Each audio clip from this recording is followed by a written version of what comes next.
What are the 5 most valuable skills that a fly angler can develop? Well, if you ask 5 different fly anglers, you'll probably get 20 different answers. And if you tried to master 20 different skills in a single year, you're probably not going to succeed at all of them. And who's to say that the ones you do accomplish are actually going to make a difference? I've been fly fishing for over 20 years. I used to guide, and I've taught thousands of anglers here at VFC. The 5 skills that I'm going to discuss today are ones that I've personally seen make a huge difference for the anglers who actually want to learn and to grow, and these are skills that have helped me as well. These will absolutely help you become a better angler in 2025. This is Untangled, fly fishing for everyone, presented by Ventures Fly Co.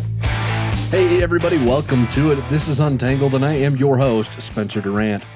In the spirit of the new year and making goals and resolutions and whatnot, and I do have a resolution to eat far more wings than I did in 2024, just in case you were curious. In the spirit of setting those goals and trying to improve on ourselves, we're going to go over a few of these tips that I've got that, regardless of your skill level as an angler, I think if you focus on these 5 things, you are going to see a dramatic improvement in your success on the water. I think you're going to end up putting more fish in the net. I think things will click better for you. The enormity of fly fishing might become a bit more manageable, especially if you're a beginner. And I want to set the stage for y'all with where these tips came from and how they came to be. So we got to take a look back to where I was when I first started really committing myself to fly fishing and said, this is what I'm going to do. And I'm going to make this a core part of my being. In fact, there was a good chunk of years there where I correlated my self-worth to how good of an angler I was. I don't recommend doing that. I'm not very proud to admit it, but it happens sometimes. Well, I remember there was one afternoon, it was in this stage where I had set my jigging rods aside, and I said, I'm going to focus on fly fishing and really dedicate myself to it. I was still a young buck. It was summer, and I was out on the lower Provo with a buddy of mine, and he was trying, bless him for this, he was trying to teach me the finer points of nymphing, but I was getting antsy. I just wanted to fish. I just wanted to do it.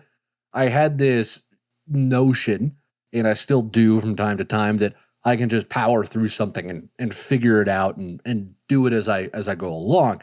And that's not the right attitude for fly fishing. That's definitely not the right attitude for plumbing repairs or fixing the furnace in the house when it goes out, as I've painfully learned over the last few months.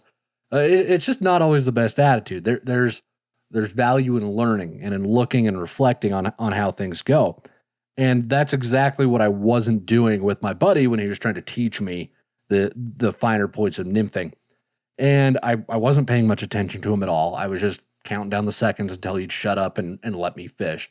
So when he finally seeded the hole to me and he went upstream, I got really excited. I started casting and thought, man, I look just like Ben. I'm going to catch a fish. And then half hour goes by. Ben comes back down the river and asks me how I've been doing. And I say, well, I haven't caught anything. And I was feeling pretty discouraged at this point. And Ben kind of looks at me, and I think he knew that I'd tuned him out, but he was too nice to say anything about it. And he asked me to step aside. I said, okay. He throws one cast through. He's trying to demonstrate to me again, which is a great way to teach. That's how I would often teach when I guided. I would make the casts, and I would demonstrate to my clients, here's what it should look like, try and mimic that. So Ben was doing that same thing with me. And first drift through the hole, fish eats it, he sets the hook and puts an 18-inch brown trout in the net. It looked like magic. I wanted to make that magic happen. I wanted that for myself, but like I mentioned, I hadn't listened to anything that he'd explained to me. So as a result, I didn't learn much of anything at all. And I left the river that night feeling very frustrated, feeling very overwhelmed with everything, because when you start out in fly fishing, there's this specific feeling almost of incomprehensibility, where everything in this sport seems so foreign. It's so daunting. It's easy to lose the forest for the trees and to not always listen to advice that's going to move the needle. because you're drinking from this fire hose of information, and you just start focusing on random things and thinking, okay, this is going to make the difference. And if you don't have someone to help you through it, if you're not actively researching or learning or trying to understand more about this, it can be really tough to know what to pay attention to and what not to. And as a beginner, I know how frustrating that is. And that's kind of what happened to me that day on the water. Part of it was just being young and thinking I knew everything, being very arrogant. And then the other part of it was that feeling that a lot of beginners have, where there's just so much coming at you, it's almost impossible to focus on it unless you've got somebody to help you. Now, after that day on the water, I did try to implement what Ben taught me. I bugged him again. I called him, texted him, and he ended up teaching me some other stuff. But the key thing that happened is that was the moment when I realized, okay, I need more than just brute strength to get through trying to figure out how to fly fish. There's finesse to it. There's nuance to this, and I've got to figure that out. So that was really the moment that I can point to and say, this is what turned me into a voracious consumer of as much educational content as I could possibly get my hands on. I wanted to learn as much as I could. I wanted to be just like it looked like magic when Ben caught that big fish. I wanted that for myself, and I knew the only way to get it was to learn and to read and to watch videos. And I spent a lot of time getting skunked, but I spent just as much time reading and researching and then applying everything that I'd learned while I was out on the water. Now, it all came together eventually, because it will. The more and more you do this, it will come together eventually. And the list of 5 skills that I'm going to share here in just a sec, these are the 5 that would have made the difference early on. If I had somebody else to really shepherd me through it, if I had paid a bit more attention, because even though I was reading all this educational content, watching videos and bugging people, I was still not the most astute learner, which that's just a problem I've had to deal with my whole life. But I think other folks fall into that category, especially with fly fishing, because it is so overwhelming. And if I'd focused on just these 5 things, it would have made the biggest difference, I think, than anything else in really leveling up my skills.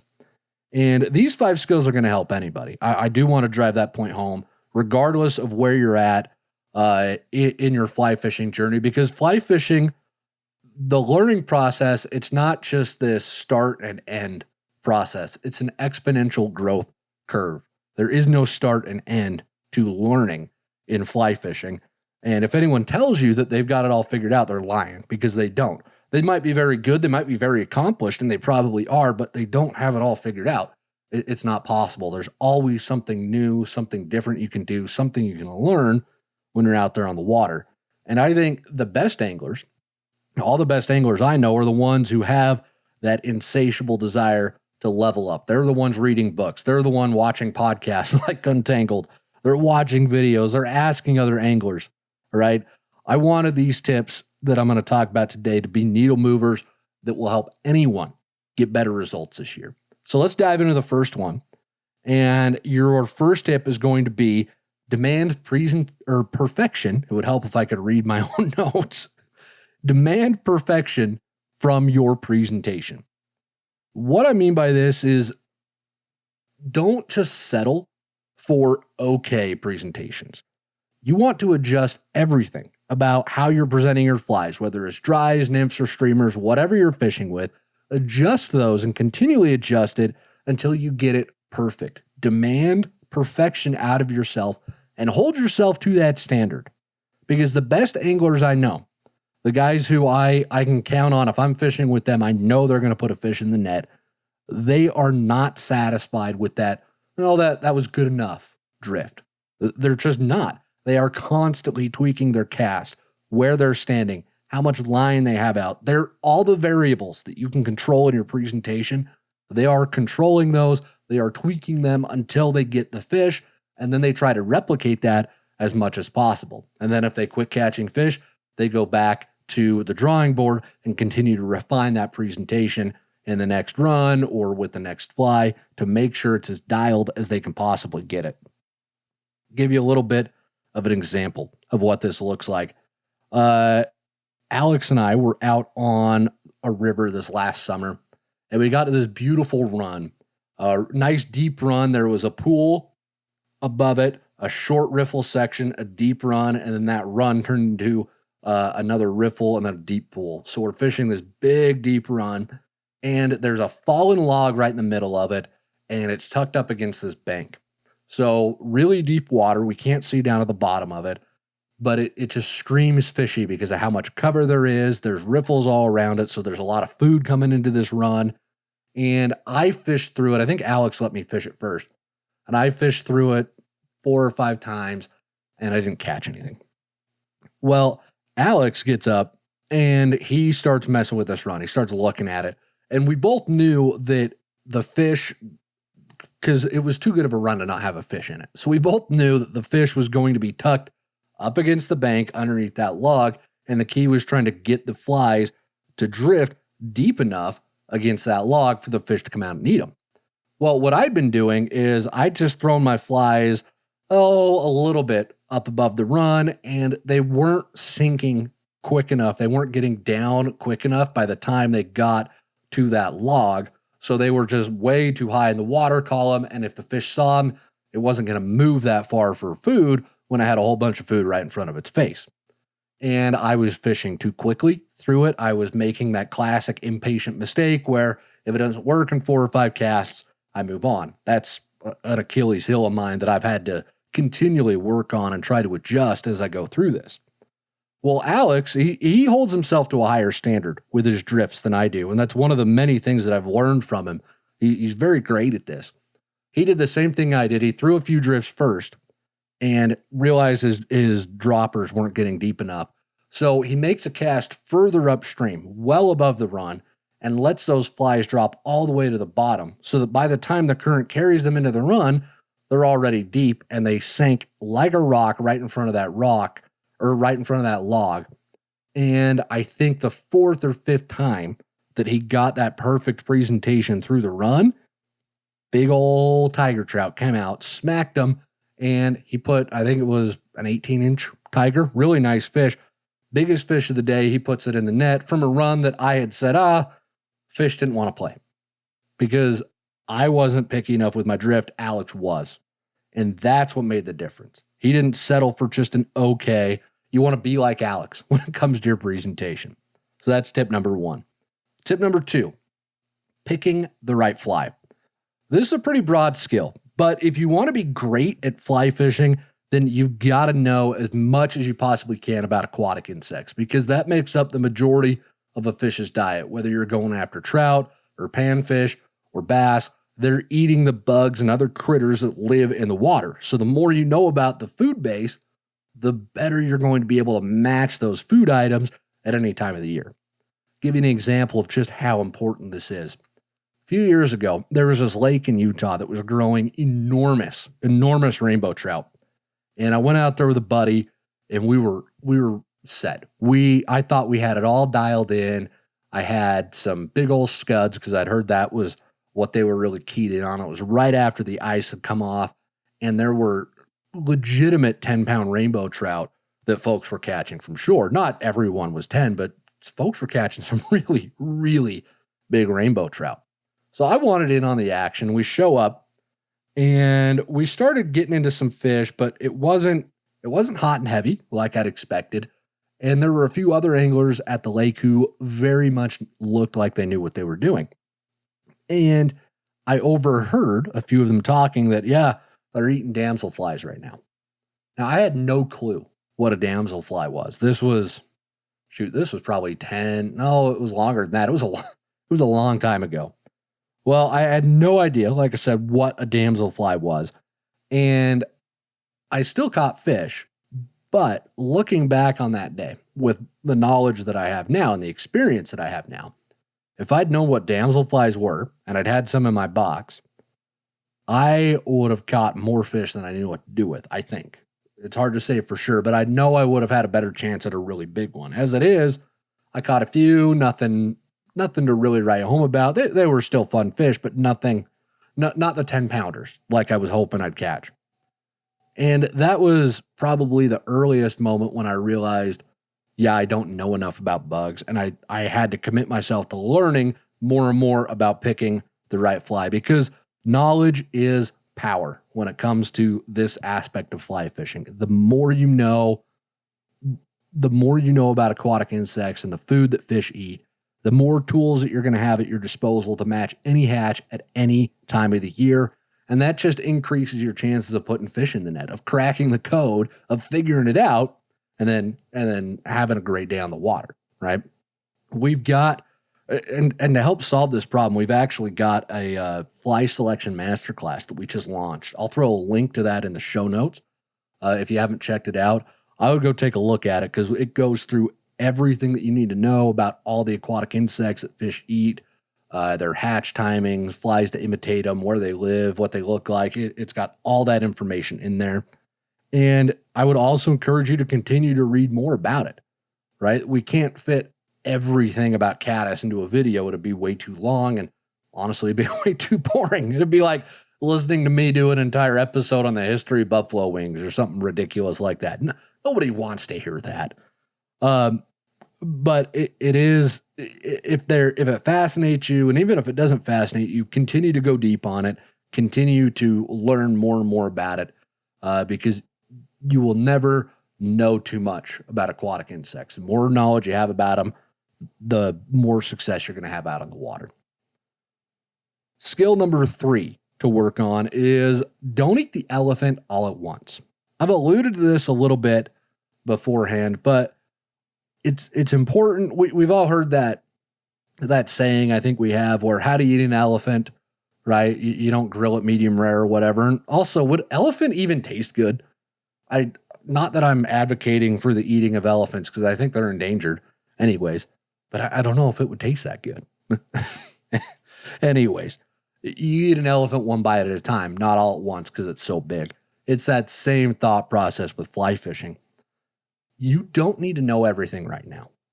And I know for some of us, that's really hard to accept, that we're going to start this new sport, we're going to start this new hobby, and we're going to go into it fully expecting to not know everything very quickly, because it's a lifelong pursuit and you will never know everything. There's not everything to know about this. And I hope I did a good enough job painting this picture earlier. Just because I say, oh, I've got these 5 tips that I've figured out, these aren't things that I've completely mastered. These are just the things that I've seen through my own experience, and then through my guiding and my time here at VFC. This is the stuff that moves the needle. Does not mean I'm perfect at it. And there's not really going to be anybody who's perfect at it, because none of us are. And it's in that vein of we've got to continually improve and we've got to continually learn. But where I'm going with this is, be content with not knowing everything. And instead of trying to master everything all at once about fly fishing, pick the style of fishing that you love the most, or that's the most effective on your local fishery, and go really deep on that, because you're going to get a much better bang for your buck if you go really deep on something instead of wide. Give you an example. I grew up fishing small streams, so I learned the ins and outs of dry fly fishing first. That was where I got my fly fishing education. And then once I got my driver's license, I started fishing the lower Provo. And once I was at that fishery, it became very imperative to learn how to fish with nymphs. And that's where I stayed for a very long time. I just focused on my dry flies and my nymphs. I didn't fish streamers at all until I met a buddy of mine, Ryan Kelly, one day out on the Green River. We struck up a friendship, and then he taught me to fish streamers, and now I'm fairly confident with streamers too. But the point is, again, I focused on that one thing, and I was content with just letting everything else fall by the wayside, because for me, and I suspect for a lot of other anglers as well, it is too daunting to try and eat it all at once, right? Eat the elephant one bite don't eat the elephant one bite at a time. Don't swallow it all at once. Once you focus on that one thing and you feel like you have, I'll use the phrase mastered, even though that sounds like you're perfect at it, and we've all agreed that doesn't exist. Once you feel confident I'll use that instead. Once you feel confident in it, then move to something else and continue to learn. But don't go shallow on a whole bunch of things. Go deep on one, because that's really going to help you understand more about that and become proficient with that. There's just so much to learn about every single style of fishing. I mean, for example, with dry fly fishing, you can start with just understanding how to effectively fish dry flies. Then you've got a double dry rig. Then you're going to learn about fishing emergers, and then fishing two emergers at once, and then tiny dry flies, and then fishing long leaders to picky fish, and then building that leader. You've got to learn that. You've got to learn how to cast that leader, how to set the hook when your flies are 50 feet away and you've got a 15-foot leader.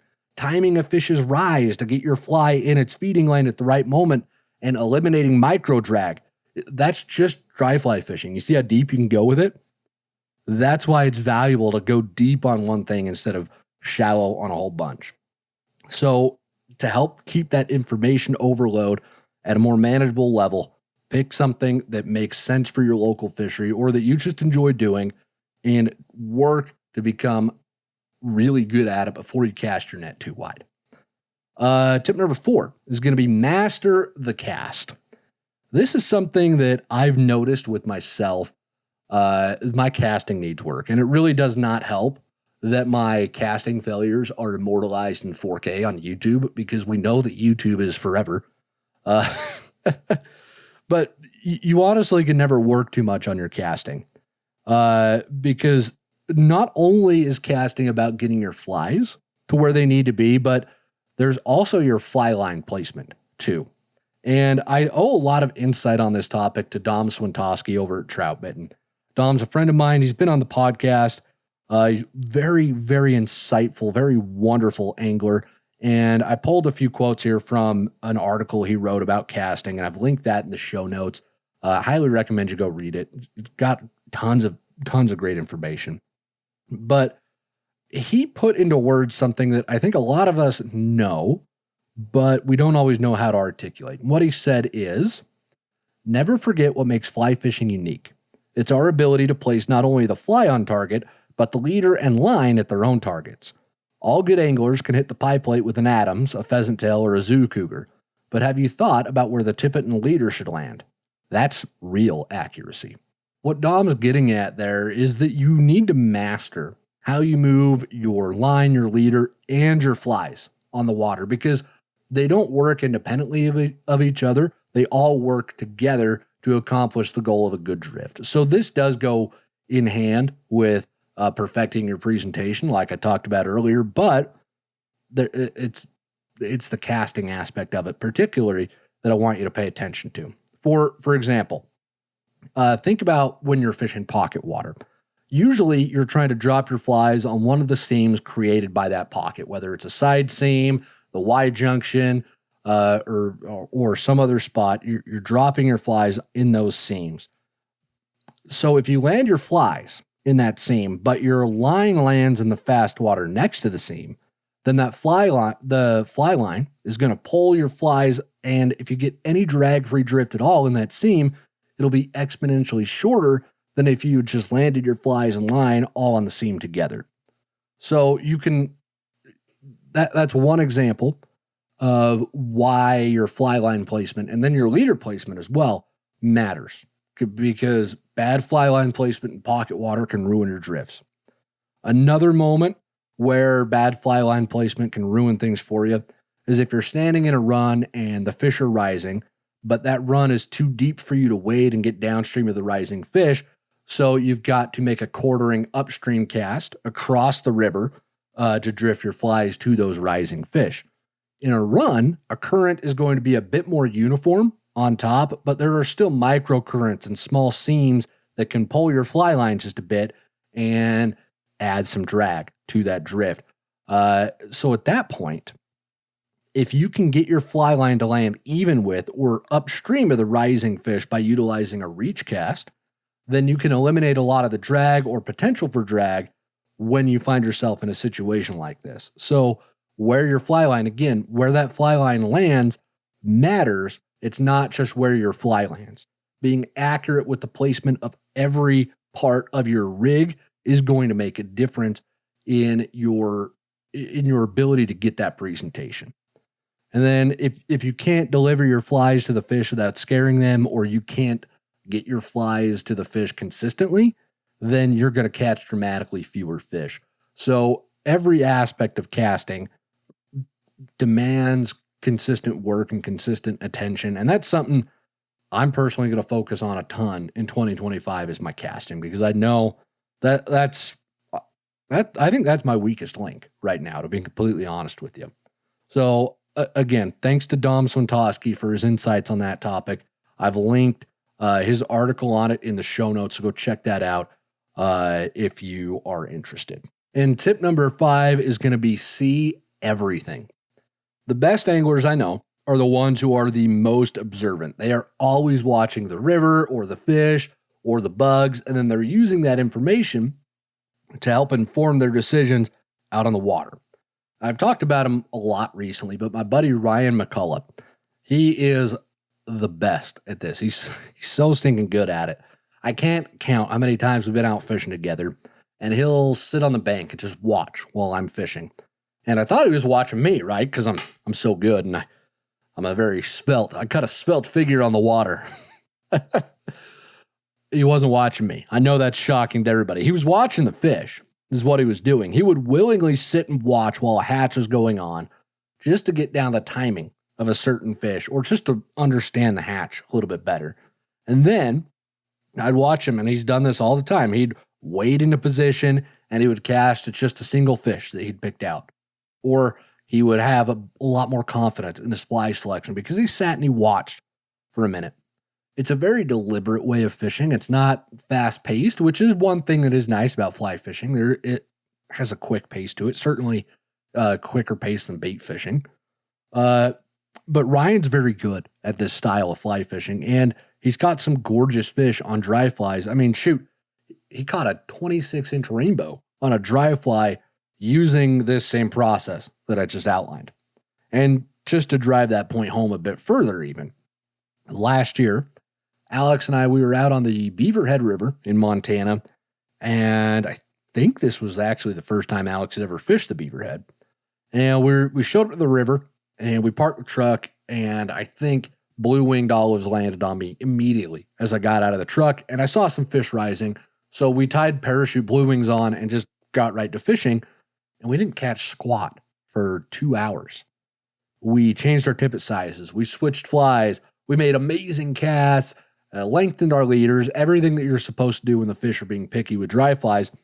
But none of it mattered because the fish were eating midges and not blue-winged olives.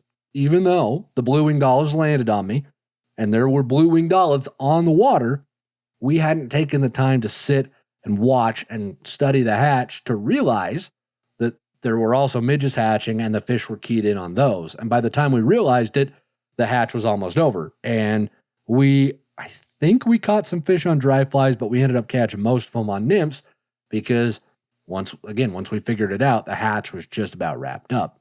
It was a very frustrating moment to be on the water and think you had it all dialed, but because we hadn't taken the time to look at the water beforehand and to study it and to really try to figure out and know instead of just guessing and making an assumption, it would have turned out a lot better for us if we'd actually done a little bit of the work before starting to fish right off the bat. And then another example, early last summer, I was on my local tailwater and I found this great seam off the edge of a set of rapids. And I was just ready to get fishing. I think it was actually my birthday. And I was really excited because my wife had kicked me out of the house because she was making my birthday cake. So I had the whole day and I just wanted to get into fish. And I see that seam off the edge of the rapids, and in my brain, I just thought, oh, seam. I know how to fish a seam. And without thinking, I just threw my dry dropper rig in there, and the flies just shot through the water like they were launched out of a cannon or something. Even though I wanted them to sit on the seam because the seam's slower water, but the flies just kept cruising. They were just ripping through this. And I did that 3 or 4 times, and I was about ready to just move on and say, oh, well, maybe it's not a good seam or there's no fish there. But I stopped myself for a minute and realized, okay, I'm rushing through this. I need to take a minute and look. And when I looked at the water and I actually paid attention to it, I saw the seam was actually a bit wider than I expected, and that I'd been landing my fly line in a spot where it fed right into the rapid. So that pulled my line immediately into the fast water, and my flies never had a chance of being presented properly. So I studied the water for a minute, looked at it, figured out where my fly line needed to land so it wouldn't have any drag. And on my next cast, I drifted through the seam well, and I hooked into a really, really nice brown trout on that first drift through when I did it properly, all because I'd actually taken just a minute to study the water and not just react to what I expected to be there. So that's the key thing with this skill, where you want to see everything, look at everything, take a few minutes. And when I say sit and watch for a minute, you don't have to spend a half hour doing it. Often 5 minutes is all you need to get enough of the observation to have a much clearer picture of what you need to do and how you need to do it to catch those fish. So hopefully that was helpful, folks. I appreciate you being here for that part of the show. And if you've got any questions on anything that I covered with those 5 tips, don't hesitate to let me know. And I would love to hear, hopefully later on in the year, you putting these 5 tips to practice and telling us about them. So I would love to hear all about that if you can. And we are going to jump right into the Q&A section of the show. So don't go anywhere because that's coming right up. Nothing is worse than hooking into a big fish only to have your knot break halfway through the fight. Setting up your rod and tying knots can be confusing and frustrating, especially if you're unsure if it's going to work.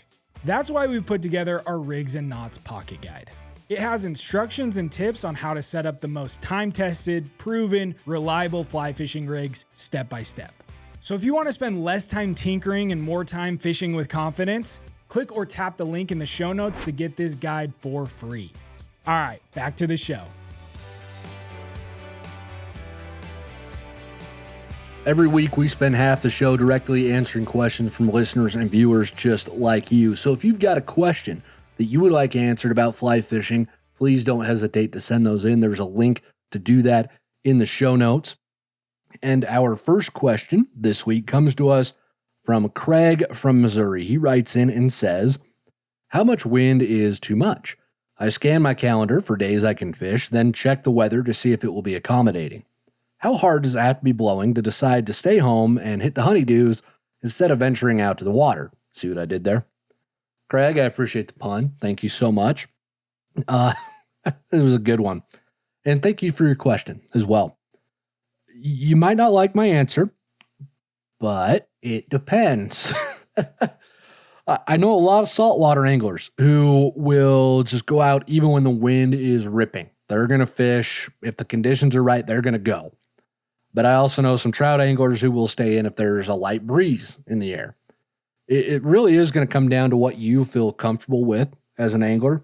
Because as with so much in fly fishing, there's no hard and fast rule here. You can't think of it in terms of hard and fast black and white rules because that's just not what fly fishing really is. There's nuance. There's room for improvisation.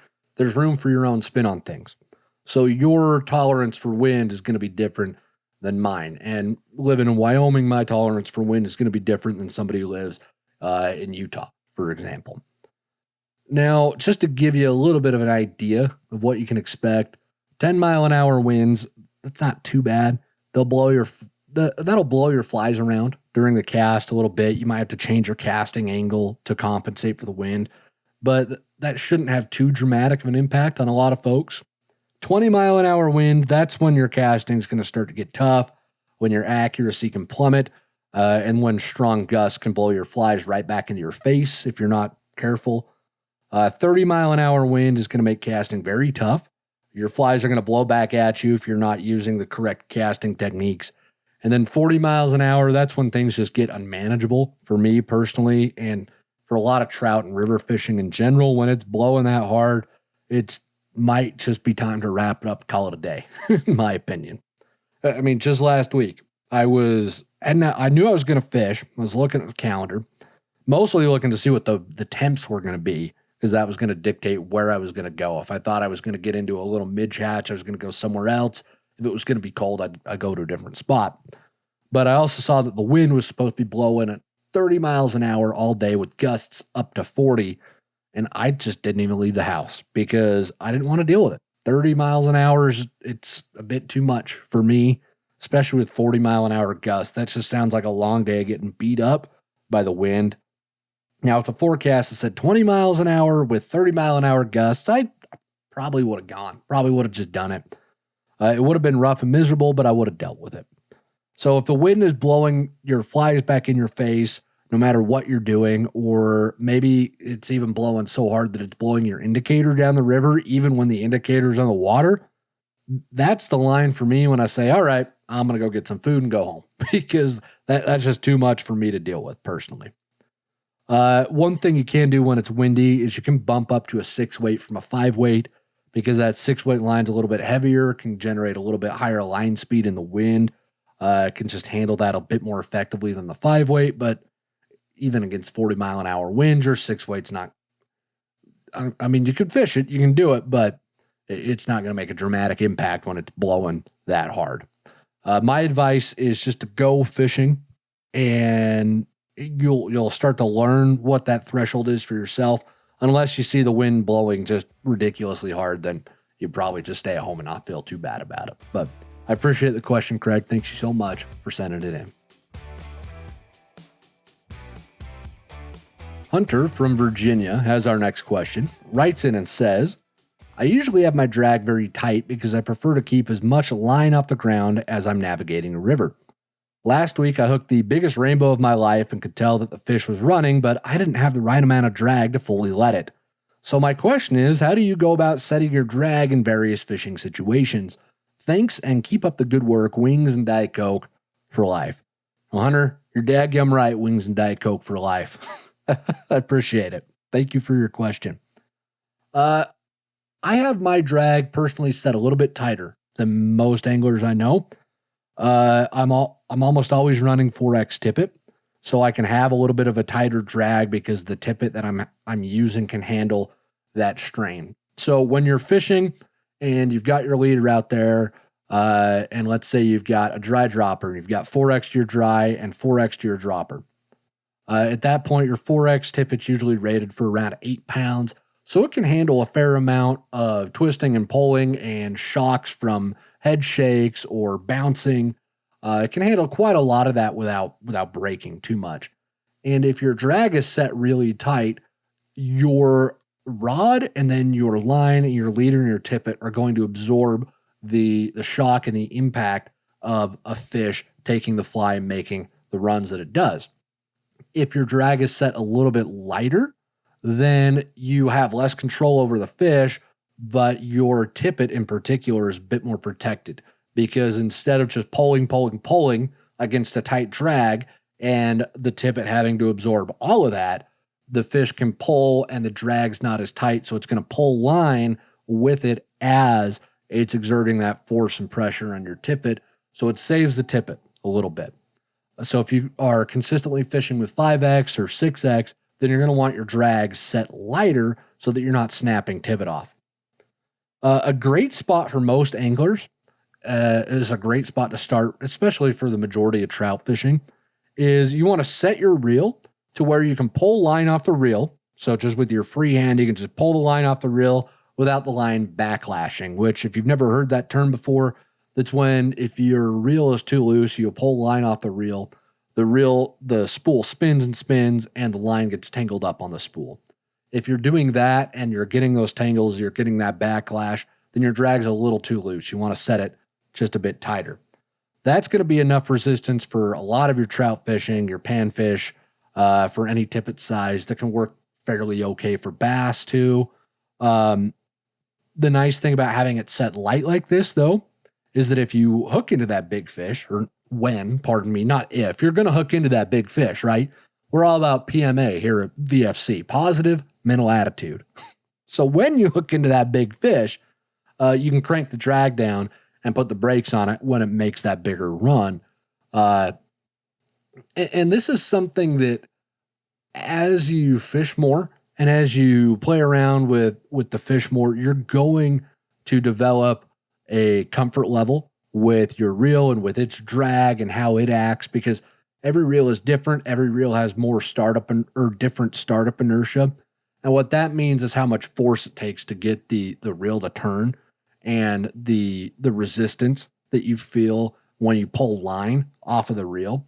And the really expensive reels have very little startup inertia. So there's not a hitch when the drag engages, it just goes. And that little hitch, that little stop before the drag engages can actually snap a lot of tippets. And so if your drag is set too tight, like I mentioned at the beginning, that's going to cause that little bounce, and that's when you're going to snap off a lot of flies. So that's something to pay attention to as well. But you will develop that feel for how it should be the more and more you do this. And that's the biggest piece of advice I can give you. Again, set your reel to where you can just pull line off and you don't get tangles on the reel. And then you can always go tighter if you need to, and it's not too loose either. But there's nothing that's going to substitute your on the water experience. So thanks for sending that question in, Hunter. I appreciate it.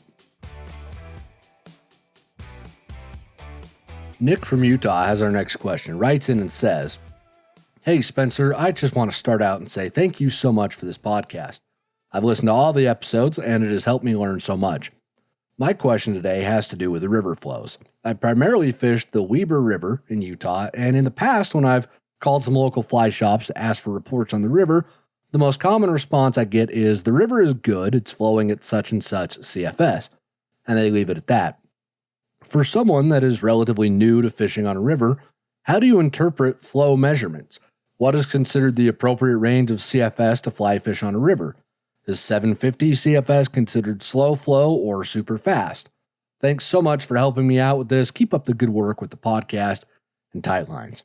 Well, Nick, thank you. And I really big thank you for watching and listening to all of the episodes of the show, because those early ones were rough. I'm grateful for continuing to improve in life, because if the show was still like it was on episode 1, wouldn't be able to help as many of you folks. Anyways, I appreciate your question, Nick. Thank you. So CFS, it just stands for cubic feet per second, and it's a way to measure how much water is moving down the river at any given moment. When we measure water, we use cubic measurements, so cubic feet per second. Every river is going to have a different zone of good flows. So 750 CFS, that example you gave, that's not going to be a consistent measurement across rivers, because some rivers are smaller or bigger than others. So 750 CFS on one river might mean that river's in flood stage. There's 750 cubic feet of water moving per second, and it's this little creek. That's probably a flood stage for it. But 750 CFS on my local tailwater is really low. That means there's almost no water coming through the dam at that point. It's all relative to the river that you're in. Okay. And to understand flows a little bit more, flows are going to fluctuate throughout the year thanks to the seasons. Even in tailwaters, flows are going to fluctuate. Winter and early spring is when your flows are going to be at their lowest, and then spring runoff comes. Everything warms up, all that snow melts, it's got to go somewhere. The rivers get high, they get muddy. That water is going to drop a bit and clear up in the summer, but it's still going to be higher than it was in winter and spring. Eventually, though, it's going to drop in the fall and then back to its winter level. So there's going to be this continual fluctuation of flows throughout the year. So 750 CFS in the winter might be high, but 750 CFS in the summer might be really low, just depending on the river that you're fishing. And to add a little bit of context, if we look at my favorite tailwater in June, it's flowing at 1600 CFS. That's a good level for it. You can weight it. It's not too high to weight at that point. But at that same time in June, my favorite little creek to fish is flowing at 30 CFS. So that's a difference of, and I'm not a math major, 1,570 cubic feet per second of water.